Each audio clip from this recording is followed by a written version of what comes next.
Cox and this decision from the Fourth Department that just came down. Good morning, Bobby Ann. Good morning, Kim. Thanks for having me on. Well, thanks for being here. Can you explain a little bit to our viewers what the Fourth Department did here? Because they never even got to the substantive issues of this case. That's exactly right, Kim. So unfortunately, the appellate division didn't want to touch the merits of the case. As your viewers might remember, last year I sued the governor of New York and her Department of Health on behalf of a group of New York state legislators, Senator George Borrello, Assemblyman Chris Tague, and Congressman Mike Lawler, together with a citizens group called Uniting New York State. And we sued the governor over separation of powers with this isolation and quarantine regulation that she had her Department of Health create. They completely bypassed the legislature, and they created this regulation that gave them the power to pull you out of your house and put you into a detention center or facility or whatever you want to call it, if they even just suspected that you had a communicable disease. So they didn't even need to prove that you were sick or prove that you were exposed. And there was no time restraint, so they could have locked you up or they could have locked you down in your house for days, weeks, months. I mean, just absolutely no restrictions whatsoever in this regulation. So it was struck down last year by the... Correct. And there was no process to get out. Correct. There was no process by which you could get out of this isolation or this quarantine that the state would put you in. You know, what do I mean by that? Well, last year at the trial court level, the judge asked the attorney general, he said, well, let's say you take a family and let's say you put them into a facility, a hospital, whatever.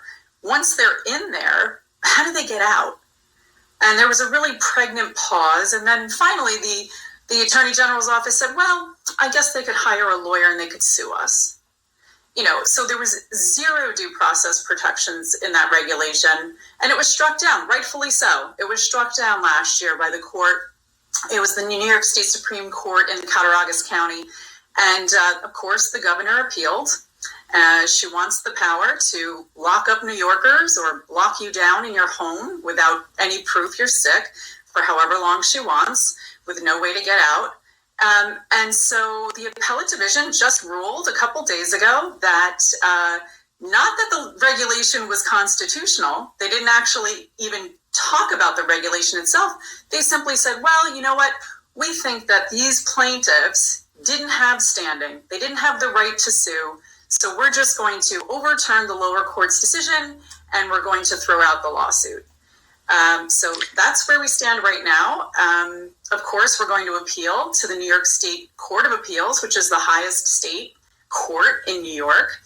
But yeah, this is a horrific ruling. I mean, it is first of all against the will of the people of New York State, right? But secondly, it's also really curbing who can bring lawsuits in New York State to fight for our constitutional rights. And it goes against longstanding Court of Appeals case law.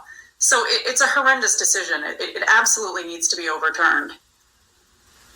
And the appellate division said that both your individual plaintiffs, these members of New York State's legislature, as well as the organization, is it United NYS, is that correct?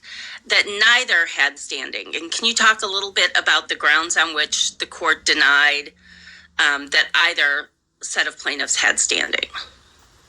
Right. So the court went into an explanation where they said that, there was no actual injury shown to these plaintiffs, right? So standing means that it's a legal term, and it means that you have the right to sue because somebody has injured you. They just rambled on and on about how these legislators, as members of the New York State legislature, apparently don't have the right to sue the governor in the executive branch and her Department of Health in the executive branch for a breach of the Constitution, right? So the premise of our case was separation of powers, which means all three branches of government have their own separate powers, their own separate authorities, and they're supposed to each stay in their own lane, right?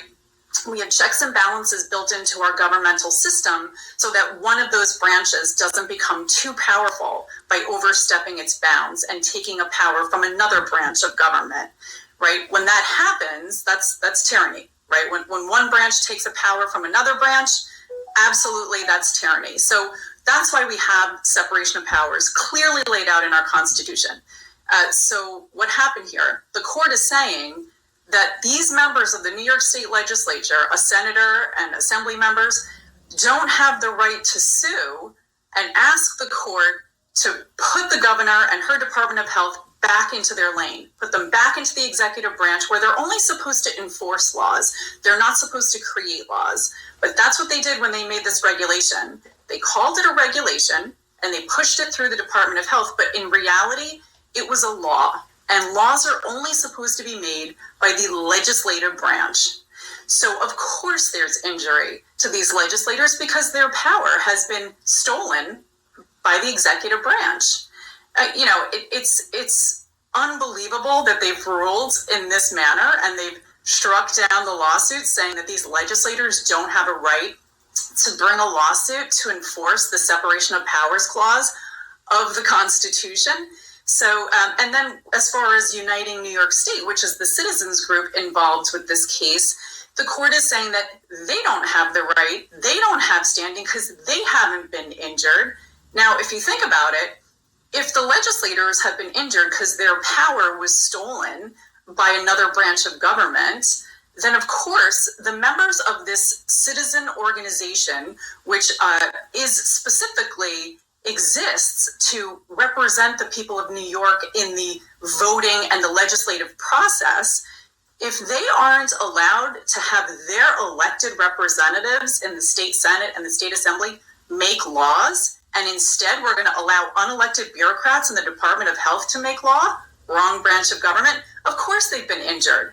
It doesn't make sense how this ruling could have been issued. And this is why we're going to appeal to the Court of Appeals. I'm very glad to hear that you're going to be filing an appeal here. I want to read for our viewers the last couple of sentences of the court's decision because it sort of left me shaking my head and wondering who these people were that the court is talking about. The court at the very end of the opinion says, however, inasmuch as the legislature retains its power to address the regulation, and there exists a large pool of potential challengers to the regulation who could assert a concrete and particularized harm, we conclude this isn't a case where to deny standing to these petitioners would insulate government action from judicial scrutiny. Who is this large pool of potential challengers? Are those people who are placed into quarantine and then have to sue because there's no due process as part of the Department of Health's regulation? I'm just having trouble wrapping my head around who this large pool of challengers is. Do you have some thoughts on that? Oh, I definitely do, because it's exactly what the Attorney General was arguing both last year at the trial court level and this year at the appellate court level. They have adopted the Attorney General's position that only those New Yorkers who've been ripped out of their homes and thrown into a detention facility or locked down in their houses and forbidden from leaving their house upon suspicion of having been exposed to a communicable disease, those are the only New Yorkers, apparently, according to this appellate court, who would have the right to sue. And then in the beginning, that first part of the sentence that you just read, they're alluding to the power of the legislature. They're basically saying, again, an argument they took from the Attorney General. They're saying, well, you know what? The New York State Legislature could pass a law and overrule this regulation if they really want to. Now, first of all, that's completely erroneous because, number one, we already have a law. Since 1953, we have had a quarantine law in New York State, and it is full of due process protections. And this regulation completely conflicts with that law. And that has been one of the main arguments that we've been arguing all along in this lawsuit. And it's one of the reasons that the court struck down the regulation last year at the trial court level. Regulations that are made from the executive branch, from agencies, unelected bureaucrats sitting in an office somewhere in Albany, they don't have the power to write a rule or a reg that overrides a law. Laws come first. Laws are supposed to enable the regulations to be written in the first place. And it was completely backwards in this situation. So for the court here to say, well, you know, the legislature, they could just pass a law and override or overrule this regulation. We already have a law that overrides and overrules this regulation. We don't need to pass another one. You know, it's infuriating to read this decision and understand that they completely adopted the argument of the Attorney General and they've gone against the will of the people. And what happens now? What is the result? Well, now the Department of Health and Governor Hochul have free reign. They can reissue this decision whenever they want, they can reissue the regulation whenever they want because of this decision. And then you're going to have isolation quarantine, unconstitutional isolation and quarantine procedures in the state of New York. It's horrific. Absolutely horrific. I completely agree with you, and it makes no sense, as you said, from how laws and regulations are supposed to work, that this would be the decision of the court. It seems to reflect a fundamental lack of understanding of how that structure of laws and regulations should work, because you're absolutely right that the regulation should be supportive of the law, not in conflict with it. So we are looking very much forward to your appeal of this. Can you explain to people what will happen now as part of the process appealing to the Court of Appeals?